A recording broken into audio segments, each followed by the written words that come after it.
All right. Let us switch over and get this going.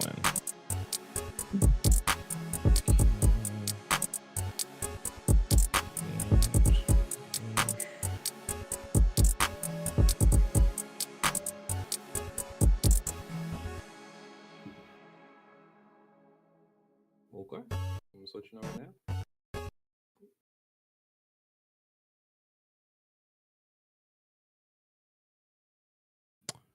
Hey there. What's up? On our play for this week, Kojima has given us a taste of Death Stranding's 2 photo mode, and it has blown the internet's mind. The next Horizon game probably isn't what you're expecting. Assassin's Creed Shadow is delayed. We have the why. Should we be worried? All this and more on Season 8, Episode 39 of Press X Star Gamers Digest. What's up, everyone? I'm your host, DJ, a.k.a. Sexy Bad Choices, a.k.a. I am going to help Zelda reclaim her kingdom from the purple stuff. I don't know. Is it purple drink? We'll figure it out. I am joined by Sean M.F. Ross. What does the M&F stand for? I want that purple stuff.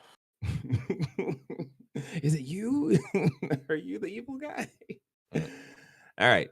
This is Press X Start Gamers Digest, a video podcast that connects the most important gaming news from this past week into an hour-long meal just for you.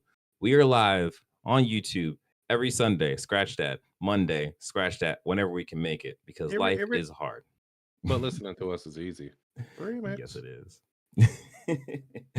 Don't forget, you can support us by liking this video and our previous videos and our next video. You can subscribe to this channel. Yes, this channel. And you can like, you can hit the notification bell. Oof, almost, I'm back in the past there. If you were listening, we greatly appreciate you leaving us a review on Spotify, on Apple Podcasts, on whatever podcast service you are currently tuned in on. And if you want, you can join our conversations by joining our Discord at pressx2start.com/Discord. Thank you. Leave us a review on the bathroom walls. Yes. Put our little ad sign too. Let them know where we are. For a great time. Right. Press X to start. Right. All right. Now that's out the way, let us jump into the gaming news with number 1. Death Stranding's 2 photo mode must be seen to be believed. This comes to us from Forbes by way of Paul Tassi. So, this past week was TGS, which is the Tokyo Game Show. For the past couple of years, it's been pretty tertiary in how the industry has treated it in terms of the announcements there and just the focus of it. So this year was actually very interesting to see that Xbox was there. Xbox had a big showing.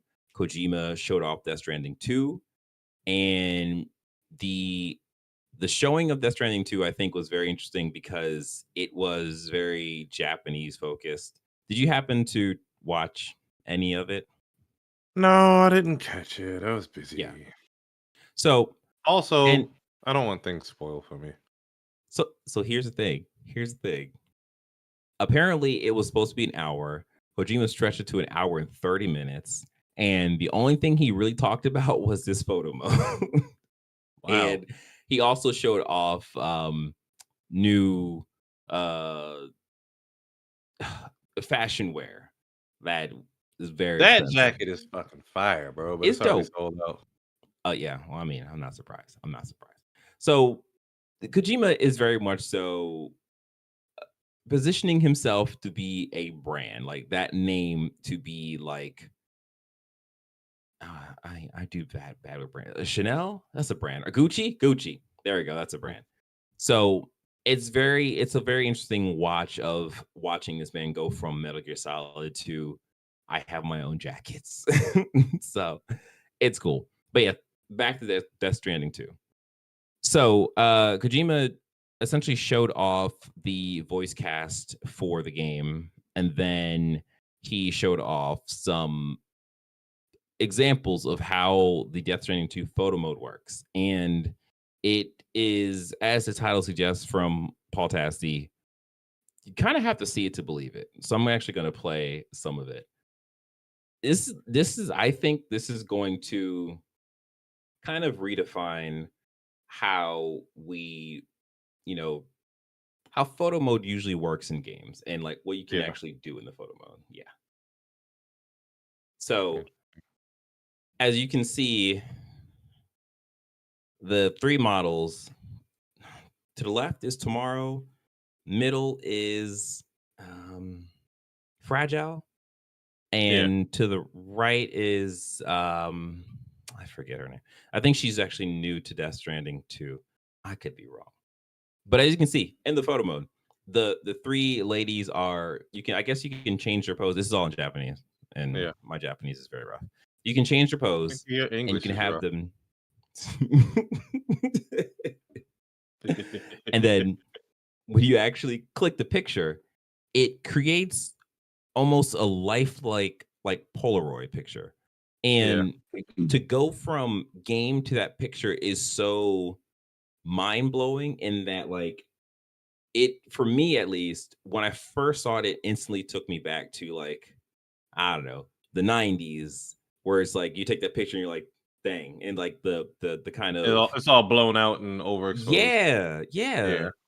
and it's like it's so crazy to see how Kojima has captured that like instantaneously, I and everyone's just like, wonder "Oh my gosh." how long before we start seeing shit like this on other games to this extent, because we had a little bit of this with Kenna, Yeah. with little I forget the names of those things if they even gave them a name, but the little things you rescued would like pose and do little stuff on screen. But this Yeah, is yeah, yeah. to another level. And apparently, if you're famous in any way and you ever visit Kojima Studios, they'll scan your face Oh, yeah. and Yeah, he'll stick you in capture the your game soul. somewhere. Yeah. Yep. So, yeah, so, like, Death Stranding 2 Oh, hold up, is hold up. It looks like you can see the person taking the picture.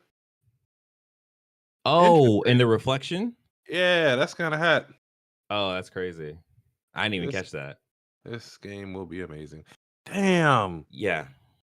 Yeah. 2025 is gonna be stacked. You're gonna have Like a Dragon, Pirate Yakuza. You're gonna have. Is this coming out next year? I think it is. Maybe.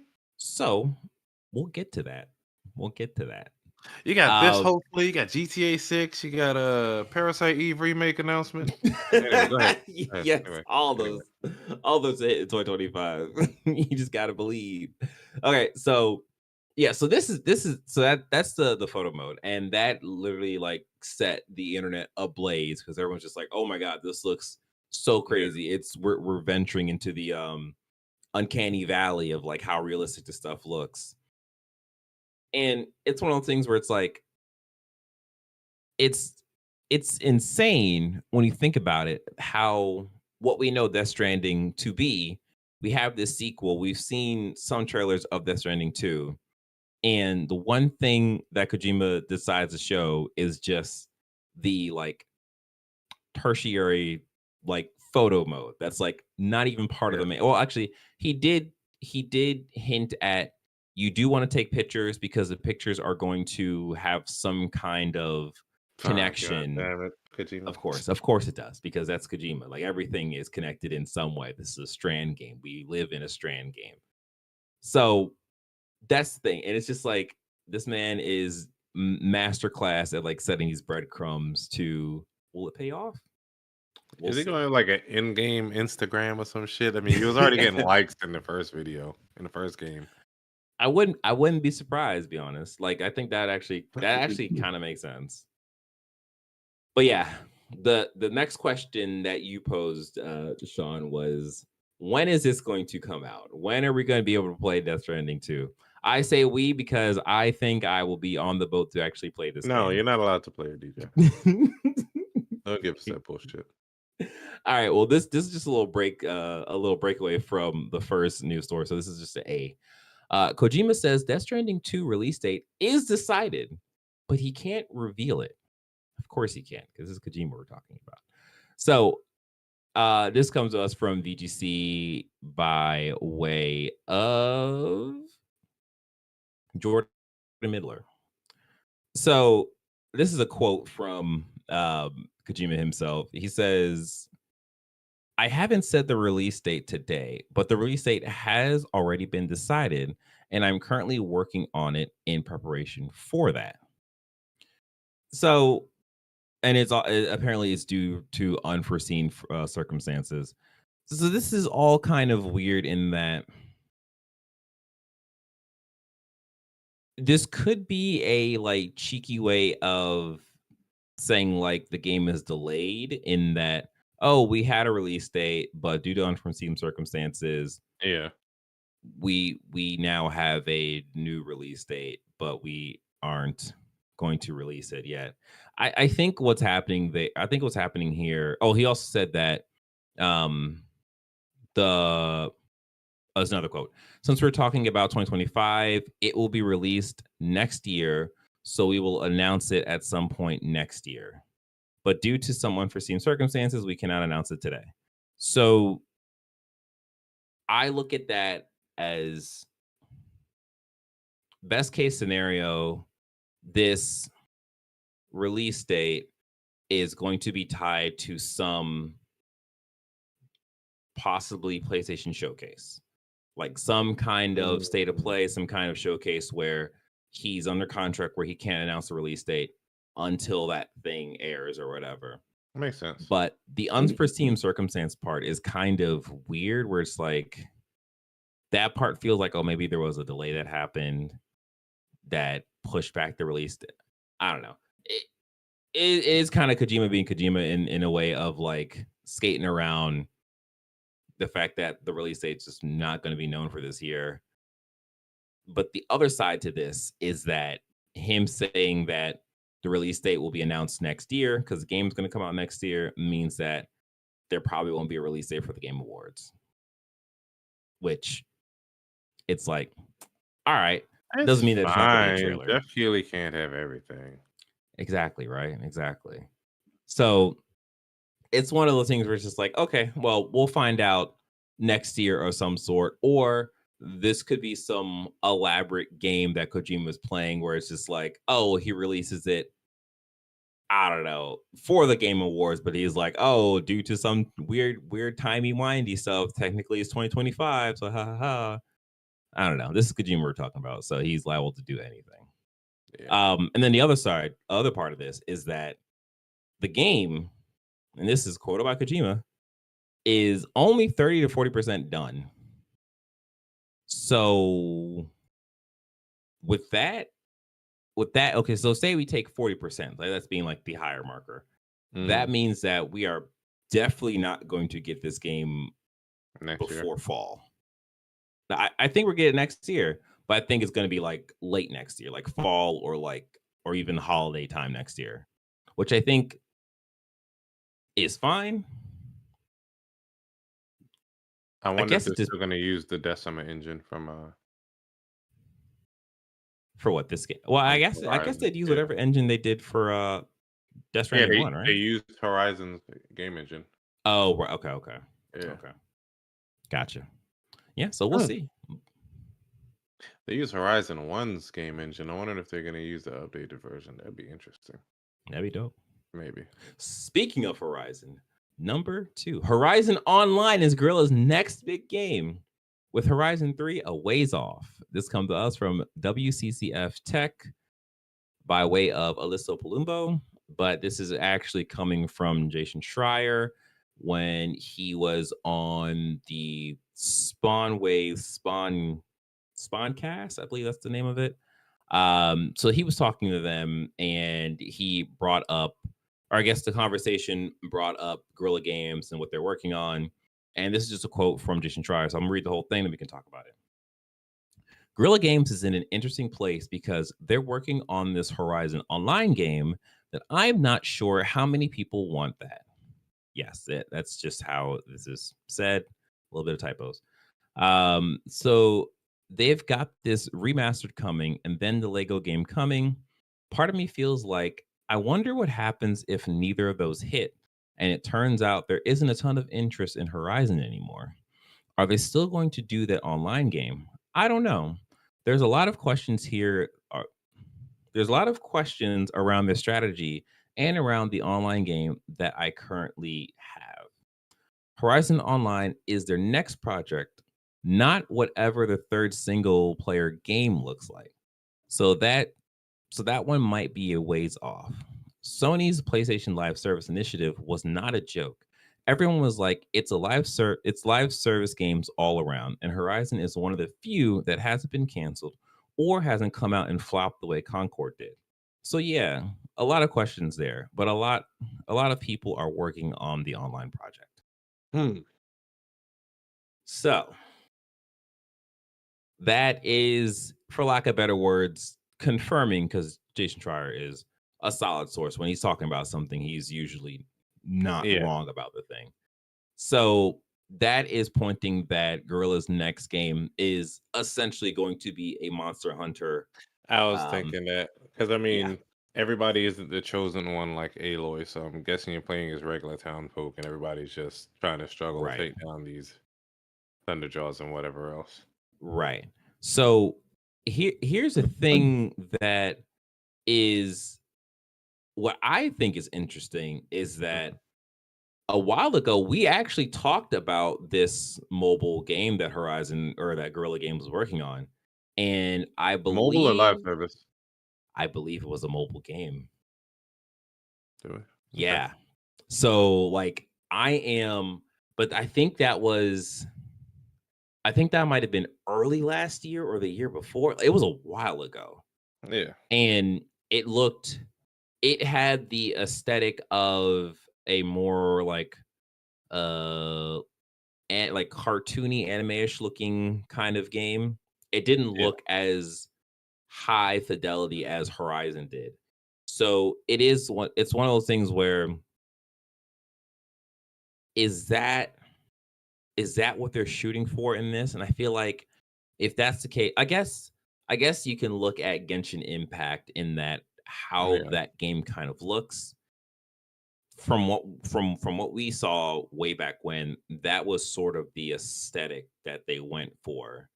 And I think that aesthetic works if you're going for a console and mobile, you know, game that has synergy between both platforms. But I think this is really, really interesting because I honestly kind of forgot about that the Horizon like mobile Monster Hunter game. So to see that it's resurfaced, I wonder how Gorilla feels now to know that Monster Hunter Wild is coming out in February. So it's like, I think they'll be fine. well, I want to believe so, but like, I mean, I guess the saving grace is that Horizon, we're gonna call it Horizon Online for now. Horizon Online cannot be hamstrung because they know the release date of the game that could essentially just knock them down 5 pegs, and there's no See, way that they're gonna release their they have game. never released a game in isolation before. They have always come against heavy hitters. So I mean, I this know, will be but no different. at least they know not to release their game in February. So, They'll really, still do it. truly, I mean, whenever they announce their release date, we might figure out when GTA 6 comes out. Mm. Oh, man. So, yeah, I I can't wait to see whatever this game looks like. I have a feeling that we're probably going to get a PlayStation showcase next year, probably within the first 3 months or something like that. I wouldn't. We need to stop counting on those and hoping that they come. They come when they come. Well, I mean, they come when they come, but I feel like 2025 is essentially is really and truly supposed to be like a PlayStation year. We're getting Ghosts of Yotei. Yotei. We're Good for you. we're huh? Nothing. Go ahead. Oh. We're getting that Ghost game. We're getting Death Stranding. Um, Possibly we're getting this Horizon mobile game, and I think that kind of lines up with the fact that we're getting the remastered I guess later at the end of this month, I guess. And then Yeah. in November we're getting the Horizon Lego game. So that's kind of prepping that Horizon engine up for something else. And now that we know that Horizon 3 is definitely not in like in the scope or whatever, They I haven't can even see, started on that probably. yeah, Barely. I can see that Horizon Online thing coming relatively soon. But again, Monster Hunter, it's like, I don't know. I wouldn't A want to lot of be the people don't ones. wanna touch Monster Hunter, so, I mean, I think Horizon may be fine. There's a Venn diagram, and I'm sure it's Yes. somewhat large, but I'm sure there are some people that just will not touch Monster Hunter. Yeah. I And I, barely played it, and I have no interest in it, really. I'll try it a new one, maybe. yeah, I I hear you, but I think the main issue is that if Horizon Online is what we think is going to be like a Monster Hunter game, Mhm. that is essentially like that is trying to pull that a majority of those people that would be interested in the Horizon Monster Hunter game are going to be interested in Monster Hunter. And that's fine, but Horizon has its dedicated fans already, and you have some people that have not and will not ever touch a Monster Hunter game. That's I think true. it'll be That's fine. true.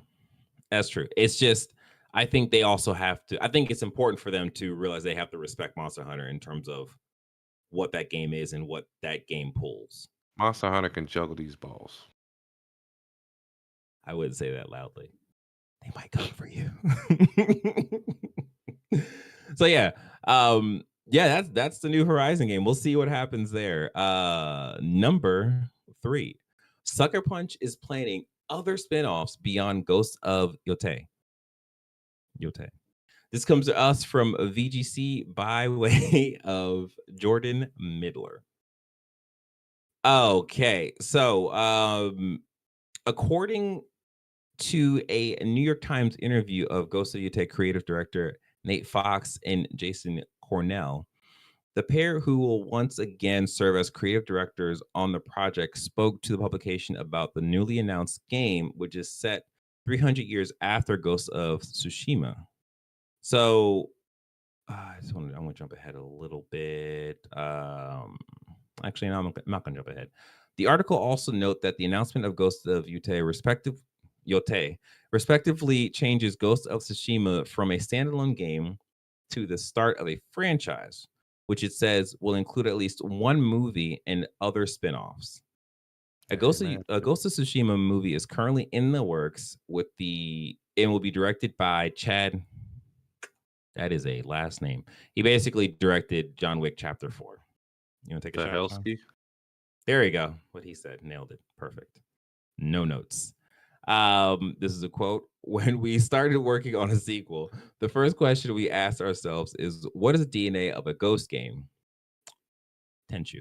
Uh, Fox told the New York Times, it's about transporting the player to the romance and beauty of feudal Japan. Tenchu. Part of the game's inspiration came from Mount Yotei, which can be seen in the game's announcement trailer. Some of the game's team visited the mountain and surrounded area to gain inspiration for the upcoming sequel. That's pretty cool. Um, so basically what they're saying is that the next grouping of these games from Sucker Punch will be Ghost of blah blah blah blah blah. Mm. They said inside the park you have to watch a video telling you about the dangers of bears. So apparently they're gonna have bears in this game, and hopefully it doesn't surprise me like it did in Assassin's Creed Valhalla. Oh, there's bears in Valhalla? You don't remember that video? I'll re-upload the video on YouTube. Okay, okay. Or So yeah, like I think a this is a really cool approach that I don't think anyone really saw coming in terms yeah, of how they are treating these ghost games, because I believe everyone kind of thought like, okay, well, the sequel is going to take place on mainland Japan and it's going to star, I think her name was Yuna. The lady that was like on the boat at the end. She's like, "Yeah, I'm gonna go Oh, that everybody to the thought, mainland," and Jin Sakai yeah, was gonna yeah, yeah, love up yeah. on. There you go. There you go. So yeah, I thought that was her. It turns out I was completely wrong. That was not her at all. So yeah, I'm completely down for this. I think this is a cool idea. I love the fact that, and I wonder if each of these ghost games is going to jump like hundreds of years. But then again, I feel like you can only go so far before it's like not a ghost game anymore. Yeah. So we'll see. But I think there's still like, and again, I think to be fair, we're probably gonna get like maybe like two more spin-offs, like beyond Ghost of Yotei, like maybe two more of these Ghosts Yeah. of games, and then they'll do something else because these games take forever to make. Um, so yeah, like, are you excited about this? Oh, What's your yeah, thoughts? most definitely. Yeah. Day one. I platinumed Ghost of Tsushima, and I plan on doing it with this one. Day one Hmm. purchase. Sucker Awesome. Punch. I haven't played the hell is it? Sly Cooper? Is that what they made? Yeah, they made Psycho. Yeah, they made Psycho Yeah, I Pass. didn't play that, but I mean, Yeah, I didn't either.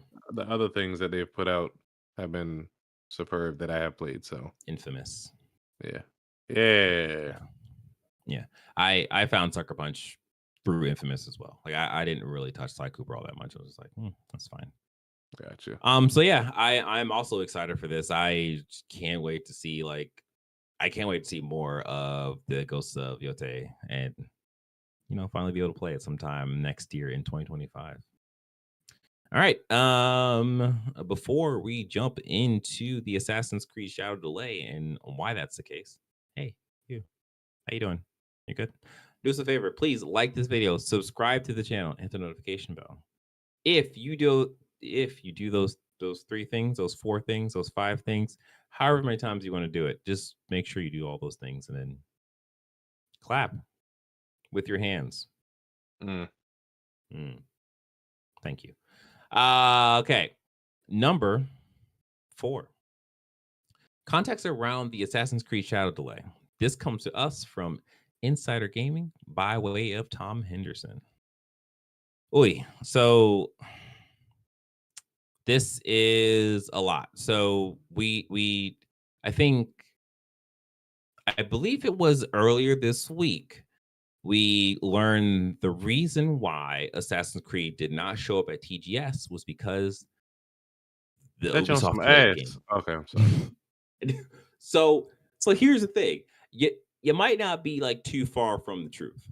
So essentially, I'm gonna paraphrase a bit because this is a long article. Like I would suggest you read it because this is fantastic work from Tom Henderson. But a couple of things happened which caused the delay to actually come to fruition. To note, first of all, the devs were actually pushing for a delay for a few months, and Ubisoft was very much so like, no, we're going to release it. It's going to be fine. It's going to be fine.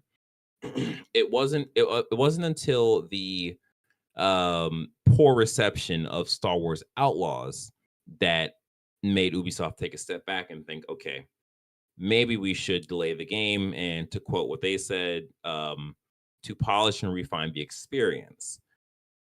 That's code for we have issues in this game that we need to fix, and if we Mhm. don't fix, the game's not going to perform well. So that became the thing. And to note, Star Wars Outlaws, this is just a quick figure for them. They actually sold 1 million in the first month, and apparently the target was 5.5 million. So it did I not mean, how do many well at all. fucking games sell 5 million in the first month? And it's one of the things was because it's a Star Wars game, because it's an open world game, and it's coming from Ubisoft, I They guess just they expect assumed it their to do better. milkshake was gonna bring all the boys to the yard. Like, come on, Ubisoft. Yeah, you're not wrong. It's yeah, it's the Ubisoft problem is a very specific problem to Ubisoft because they dug their own hole, and I'm just gonna leave it at that. So yeah, back to the article. So yes, there was an internal memo from Yves Guillemot and he basically said that Star Wars Outlaws initial sales proved softer than expected, Hmm. and because the game was, critically rated 76 out of 100, essentially all these factors led to the poor sales of the game, and they don't want that to happen for the Assassin's Creed Shadow game because there's a lot riding on this game. So that is essentially why they are delaying the game. So with this delay, I do want to read here. Okay. So with this delay, a lot of people were like, "Oh, they delayed the game because of Yasuke and the fact that he's not an actual samurai, and they're gonna change Hmm. him and do all this stuff or whatever." And Tom actually addresses this, and he says, "But first, let me address some of the wild rumors about Yasuke. He's not going to be removed. However, sources have said that the team has been actively addressing many of the historical and cultural concerns." That was a burp, which started before the game's reveal following external playtests and were accelerated further following the game's initial reveal and mass feedback. This includes changing some of Yasuke's story and how he's portrayed in the game, fixing the architectural details, and ensuring that the game is historically grounded while fitting into the Assassin's Creed universe. So, what exactly does that mean? I don't know. Mainly because we don't necessarily know the story yet to know exactly what they're going to change. I guess a thing could happen where people are looking at the trailers that they've shown already for Yasuke and then figure out what is different in the actual game release. But who has time for that? Plenty of people have time for that. Ubisoft. Nah, they just scared. Marcus, insert Tupac from Juice. So yeah, and they actually kind of get into this. So fundamentally, through these are issues that should have been caught internally before the game reveal, especially given Ubisoft's strict asset approval process. As for how these issues fell through the cracks, I'm told that historical experts were brought onto the project much later than usual for a project of this magnitude, and the miscommunication between teams and cutting corners when it came to the approval process of assets to meet deadlines were also to play. So This ship basically, they is were too trying to. large. Yes, yes, It's that's just too actually large to steer. that sums it up It, right there. looking at how many teams they had working on Skull and Bones, I doubt they have as many working on Assassin's Creed, but the amount of studios they have working on things is staggering. And Oh no, no, no, no, they, no. They. I would go to say that they had more people working on Assassin's Creed Shadows than they did Skull and Bones. I'm just saying that at this point they're a luxury cruise ship, and it just takes forever to make any changes to steer the boat. Yes, yeah. Ubisoft is in a weird place for how big that publisher is.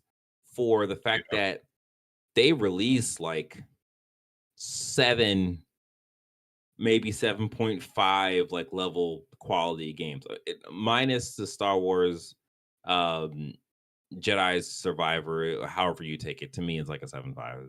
Sorry, I'm not sorry. So it is a thing of like, it is so weird that they are so big and just make these like kind of gamey Mid games that I games. guess sell enough for them to keep them around. Kind of, sort of, maybe not really, not for long. That's another story that we're not going to cover. But we are going to cover number 5, Balatro creator in disbelief as the roguelike hit tops mobile sales charts, beating Minecraft and Stardew Valley despite one pesky issue. Peaky. This comes to us from Games Radar by way of Mm. Concern. So this is really cool. Balatro creator can't quite believe that their hit roguelike is dominating sales charts on mobile. Even some of the small screen, even as some small screen players are accidentally swiping their cards into oblivion. Oblivion. Sean, what does that mean? They're swiping their cards into So oblivion? when you're playing the console and the PC version, you have different zones that you drag Mm-hmm. your cards into to sell it, buy it, whatever, throw it away, discard. Mm-hmm. And the sell zone is literally right next to the jokers, and you can rearrange your jokers from left to right to have different multiplying effects. So some people may Oh. be trying to drag it from the left side of the screen to the very last position and Mhm. accidentally just dumping it into the cell portion. Oh, yikes. And I mean, one would think, all right, let me not drag it to the back. Let me actually drag the one to the back closer to the front to readjust it that way. But I mean, Yeah. it is a Okay. silly issue that he needs to figure out how to fix, but Yeah. it is an easy workaround if they just stop and think. Okay. But Okay. I So think he it's will not fix like it. Yeah. yeah, it's I not would game say his breaking or anything. yeah, you just have to be more careful. I think they should have like a hot zone that highlights when you're Mm, actually over the zone to do it. It might be a that's a fix, good but point. Yeah. I would say that's not even a pesky issue. The pesky issue was there was a billing issue with the Google Play Store when I first tried to buy it, and everybody was getting their transaction declined. It was failing at first for like the Mm, first couple hours. So mhm. that's even more impressive, I guess, that it hit the sales charts, considering that a bunch of people couldn't buy it for the first couple hours. So people Yeah. probably came back, a day or two Hmm. later, a few days later. Right, right, right. Hmm. Huh, okay. Well, I mean, yeah, again, like I that's awesome. Like this game is I feel like I don't know, but I feel And like then there's not good. I was gonna say, and then they also had the initial freak out because when it was announced and it was on the Play Store or the mobile stores to like the pre-register, the pre-order, Mhm. um, people were freaking out because it said it was gonna have in-app purchases. So they thought he was gonna go the live service route or some type of Oh. scummy route, but what he was really Yeah. doing was gonna offer up a demo first and then you could in-app purchase the full game. But I guess he just Oh. bothered to not do a demo. Or Right, maybe right. that'll come later. I don't know. Yeah. Interesting. Okay. Yeah. So Blotro has been sweeping up praise and money and occasionally my lunch breaks. That's funny. Since it launched earlier this year, thanks to an absolutely Moorish poker themed take on the card based roguelike. It sold 2 million copies. 2 million copies. So that's outside of the mobile release. Yeah. Bagged the collaboration with The Witcher 3 and Among Us, and finally staked the claim to global productivity with a mobile. Okay, yeah. Man, that's really, really Those impressive. collaborations are also present in the mobile version. Right. Okay. Okay. Yeah. Yeah, I think where did we see there's like a bunch of Blatro collaborations, right? There was Among Us, The Witcher 3, and two other things. I don't remember. Yeah, because then But we see basically, they show up on the King, Queen, and another card. I don't remember. yeah, Vampire Survivor. That was the other one too. Yeah. Yeah. Yeah. Yeah, yeah. So Dave the Diver, Vampire That's what Survivor, it was. Among Us, The Witcher 3. Yeah. Okay. Yeah, that's I knew my brain was doing stuff. So yeah, I mean, like, props to them. This game continues to do so well, and I love the fact that the creator is so cognizant of what kind of game he wants this to be, or what kind of game they want this to be, and know what line they don't want this game to cross. And like Yeah. that needs to happen with more games for more developers. But capitalism, you're right. Okay. Number 6. Astrobot Head says it's difficult to comment on why Final Fantasy VII's Cloud didn't make a cameo. This comes from Games Radar, also by Concern. So, if you happen to play Astrobot, if you happen to beat Astrobot, you might realize that there are a few pretty important characters missing, and that is the characters from any Final Fantasy game. So, it turns out that uh Team Asobi, who made Astrobot, they approached Square Enix and to have the Final Fantasy characters in the game, and Square Enix essentially turned down the offer. We don't exactly know what the specific offer was, like if there was money involved. My guess is that there probably wasn't money involved because in an interview with one of the Team Asobi heads or the creative director, I think, He mentioned that like a lot of studios was going to Team Asobi and was like, hey, can you put our character in your game because we Yeah. think this is a cool idea. So this kind of feels like, and I guess this kind of in lines with current Square Enix in terms of nothing is to their expectation, and like Yeah. nothing is making like enough money for them. It seems like they are kind of in a weird place where it's like they're pinching their pennies in a way. So for me, I take this as Team Asobi came to Square Enix and was like, "Hey, we would like to have, Final Fantasy 7, 8, whatever characters you like to put in the game." And Square was like, "Okay, cool. And that will be $5 million."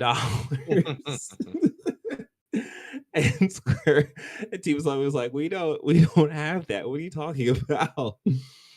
So, this is kind of a weird thing where it's just like, I mean, I understand. This is just me personally. I Yeah. understand why people are just like, man, this sucks that Final Fantasy characters weren't in this game. That sucks. Like they're a big part of PlayStation history or whatever.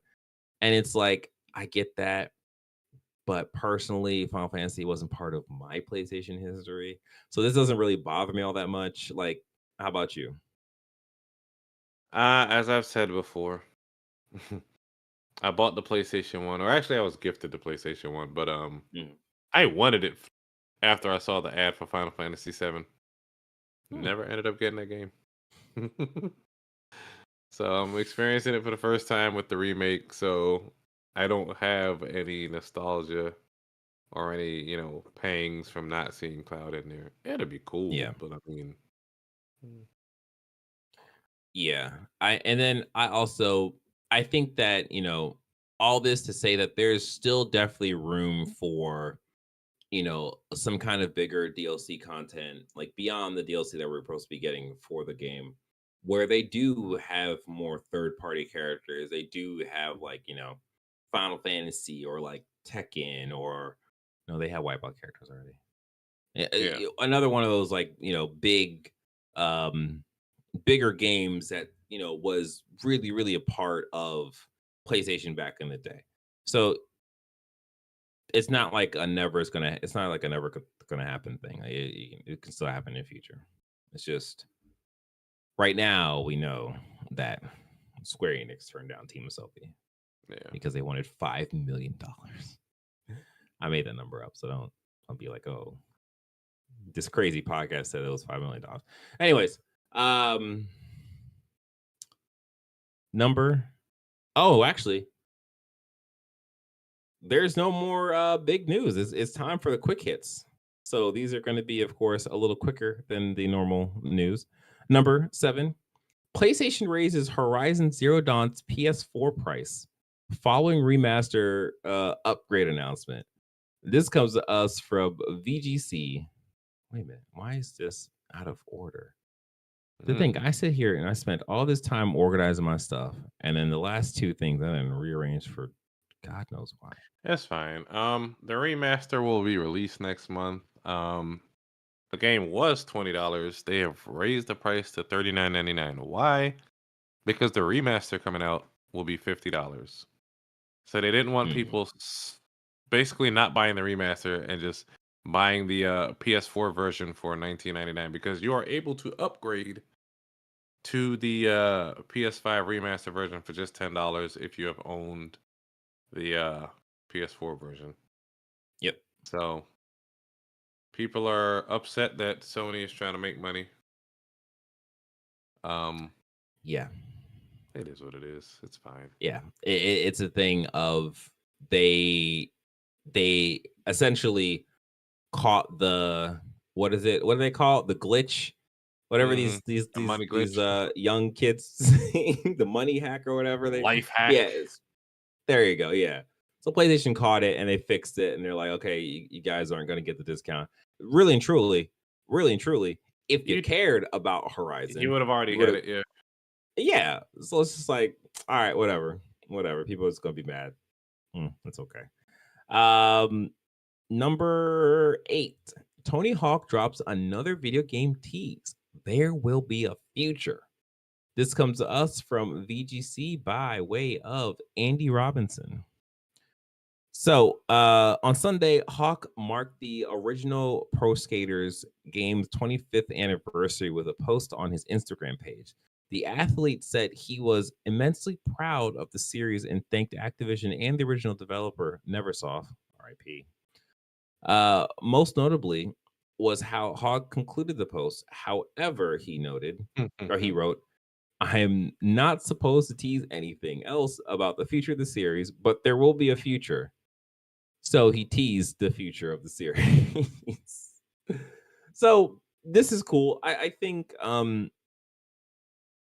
it, there's not really too much speculation that you have to do here. It's going to be like the Tony Hawk's Pro Skater, like probably 3+4, right? Yeah, I mean, that makes the most sense. I would have loved that. Yeah.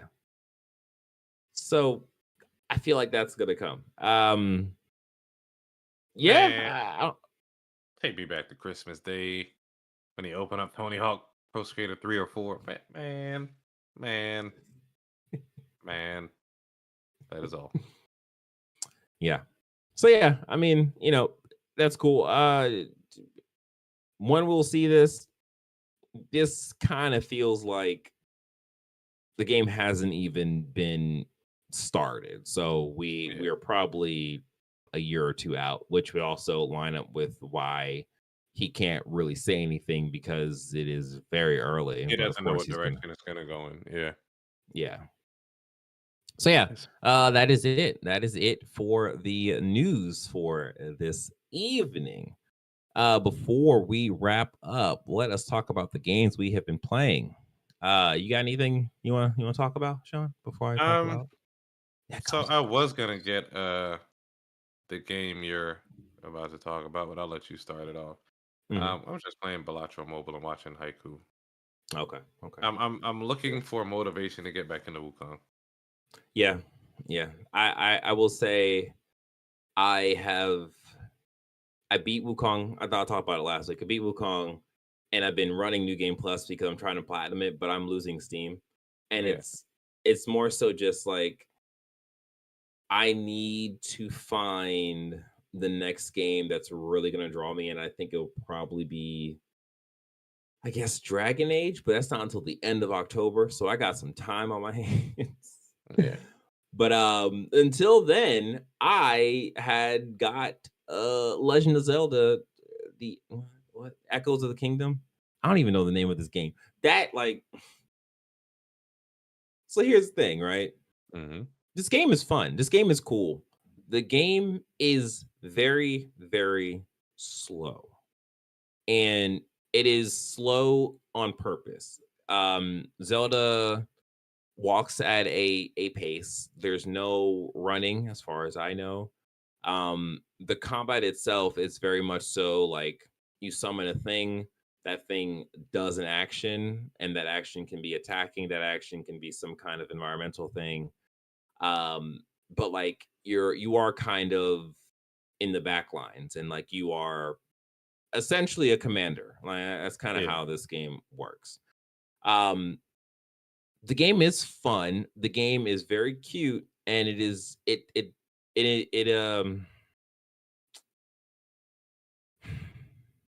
what's the word, it gives you a feeling, right? It's like although what's actually happening pretty terrifying.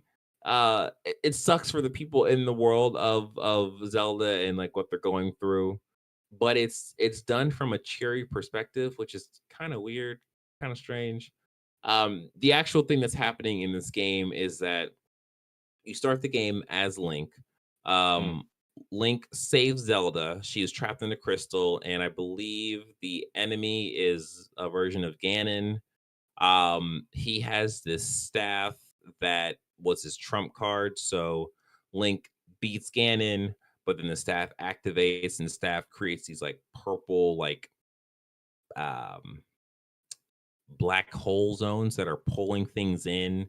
Mm. And essentially the first thing you do as Zelda once you break out of the crystal thing, thanks to Link before he got sucked into this black hole thing, um, it becomes like Indiana Jones escape the area thing where you have to run out of the temple. That was pretty cool. But after you get out of the temple, you you start to see that the like black hole area thing is starting to spread and it's like consuming different places in the kingdom. You get to the kingdom and like one of the houses, half the house is swallowed up by this thing, and it's just like, oh, there's a person in there, and it's like, oh, geez, that's terrible. So essentially, this becomes Zelda's adventure to like figure out this problem using the skills she has, which at the start isn't really any skills.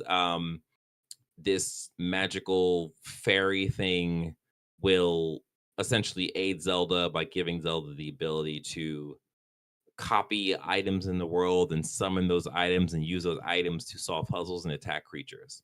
That's Mm. essentially what this game is. Um, it's cool. I'm not far enough in this game to be like, oh, you should definitely get this game, or like, oh, stay away from it. I'm still at the very beginning. Yeah. So I'll definitely play this game, but it is a very chill kind of experience, especially coming from Wukong, where it's like catching my breath after a battle. So yeah, I'm enjoying Zelda Echoes of the Kingdom, but I'm nowhere near enough to be like, oh, this is a press X from us or whatever. So Yeah. yeah. So I did order it, Hmm. but it didn't come yet. I don't know what happened with the order from QVC, but I went to go Oh, test out my Switch and it's dead completely. So I need to replace the battery. whoa, really? So what I'm thinking is I may just revisit this game when the Switch 2 comes out or whatever it's Mm, called. So because I don't feel like cracking it getting a open. new Switch and then yeah. No, So I mean here's the you thing. can just buy a battery and Oh, you know, oh, true, true, true, true. open it up So and so place it there. here's another thing about this game. Apparently, the performance of this game is also not great in the open world. I Mm, haven't ran into that issue, but again, I'm not that far in the game. So I think probably by next week, I'll have a better assessment of what the performance is like for Echoes of the Kingdom. yeah. But that is just also something to note that a lot of people have said that the performance of this game is just not great. So we'll see. I'll have more information for you Great. next week. Yeah. But that is it for this episode of Press X Star Gamers Digest. We hope you enjoyed this episode as much as we enjoyed making it. Don't forget to like this video, subscribe to the channel, and the notification bell. If you are listening and not watching, please leave us a review on whatever podcast service you're currently tuned in on. We'd appreciate that. Thank you. And if you want, you can join in our conversation by joining our Discord at pressxnumber2start.com/discord.